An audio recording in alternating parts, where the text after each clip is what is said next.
जब हमारे कांसीराम साहब जीवित थे तो कभी नहीं चाहते थे कि उनकी जन्म जयंती मनाई जाए।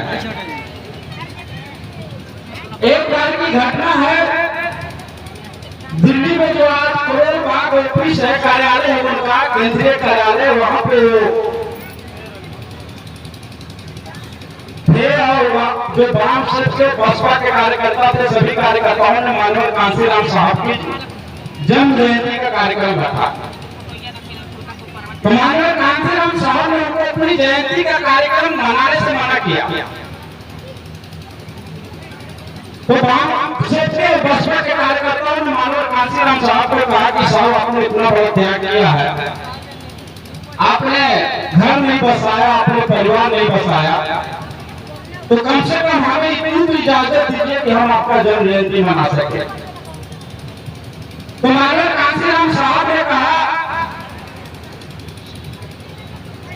कि एक 6,743 जातियों में बटा हुआ जो बहुजन समाज है, इस बहुजन समाज को जोड़ना, इस बहुजन समाज में भाईचारा पैदा करना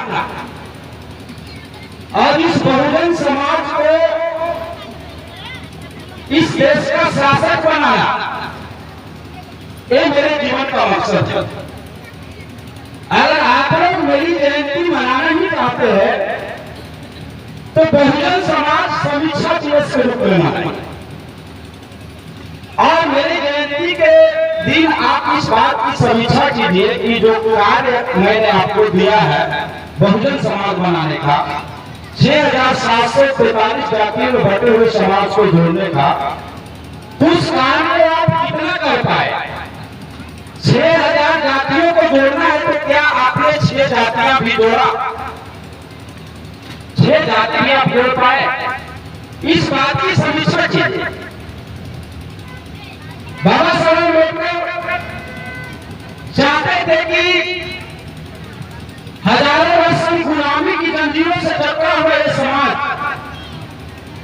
अपनी जंजीरों की बेड़ियों को तोड़े, आजाद जिंदगी दिए और इस देश का शासक बने, इस देश का हुक्मरान बने। लेकिन बाबा साहब अम्बेडकर जीवित नहीं रहे और उनका यह सपना अधूरा रह गया। माननीय कांसीराम साहब ने कहा कि मैं भी चाहता हूं, मेरी भी एक चाहत है, मेरी भी एक तमन्ना है कि इस देश का बहुजन इस देश का शासक बने, लेकिन पता नहीं ये काम पूरा हो पाएगा कि नहीं पूरा हो पाएगा। अगर मेरे जीवित रहते काम पूरा ना हो पाए तो आप लोग मेरे मरने के बाद रोना धोना मत। माननीय कांसीराम साहब कहते हैं कि मेरे जीवित रहते हुए अगर बहुजन समाज हुक्मरान समाज न बन पाए तो आप लोग मेरे मरने के बाद रोना धोना मत, क्योंकि बाबा साहब अम्बेडकर के जाने के बाद पिछले 67-68 सालों में सिर्फ आप रोने धोने में लगे हुए, कुछ करते नहीं। अगर आपको दुख होगा कि माननीय कांसीराम मर गया तो सिर्फ आप इतना ही करना है कि मैंने जो एक कारवा बाबा साहब अम्बेडकर को आगे ले जाने का जो बीड़ा अपने कंधों पे उठाया था, उस कारवा को आगे ले जाने की सोच बनाना। एक माननीय कांसीराम साहब के शब्द। आज माननीय कांसीराम साहब हमारे बीच नहीं है, लेकिन उन्होंने जो कहा था वो शब्द आज हमारे बीच है। जब महापुरुषों की जयंती आती है या परिनिर्वाण दिवस का कार्यक्रम आता है तो हम लोग क्या करते हैं? हम लोग क्या करते हैं? उनकी जयंती के अवसर पर उत्सव मनाते हैं, चौक चौराहे पर लाइट लगाते हैं, डीजे बजाते हैं, नाचते हैं, गाते हैं। जिनको देसी चलता है वो देसी पीकर नाचते हैं और जिनको अंग्रेजी चलता है वो अंग्रेजी पीकर नाचते हैं।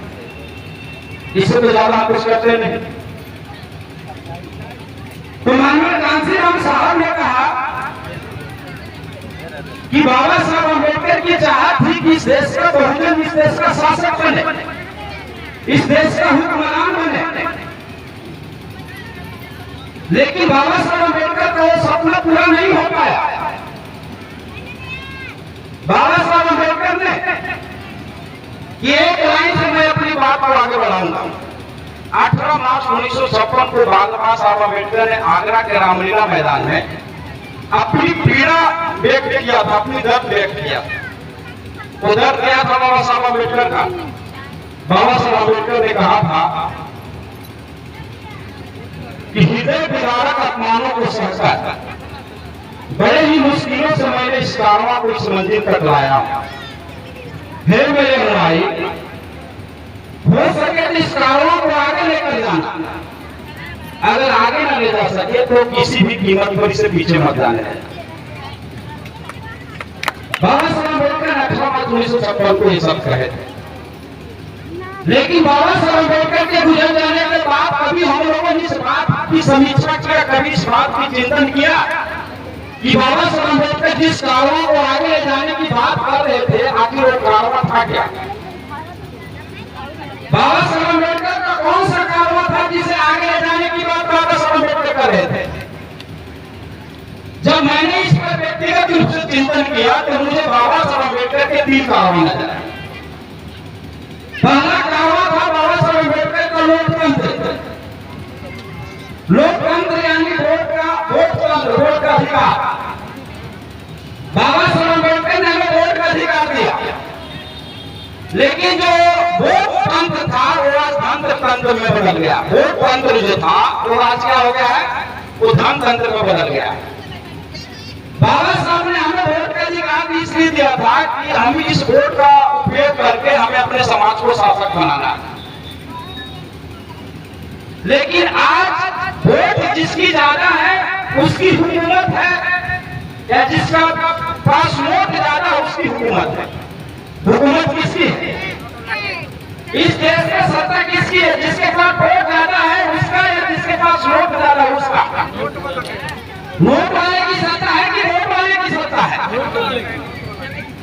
तो नोट वाले की सत्ता है तो एक गलती नोट वाले की नहीं है। एक गलती मैं मानता हूं कि वोट वालों की है। अगर हमारे लोग 500 रुपए में 1000 रुपए का अपने वोट बेचने का काम करेंगे तो वोट खरीदने वाले की गलती नहीं है, बल्कि वोट बेचने वाले की गलती। तो बाबा साहब अम्बेडकर ने हमें पहला अधिकार दिया था वोट का अधिकार। दूसरा था सरकारी नौकरियों में संख्या के अनुपात में हमारी हिस्सेदारी, जिसको आरक्षण बोलकर प्रचारित किया गया। उसका आरक्षण नाम नहीं है, उसका असली नाम रिप्रेजेंटेशन है। लेकिन जो पढ़ लिखकर नौकरियों में आने का काम किए, चतुर्वर्गीय कर्मचारी से लेकर क्लास 1 तक अधिकारी जो बने, क्या आज की तारीख में और आरक्षण हमारा सुरक्षित है?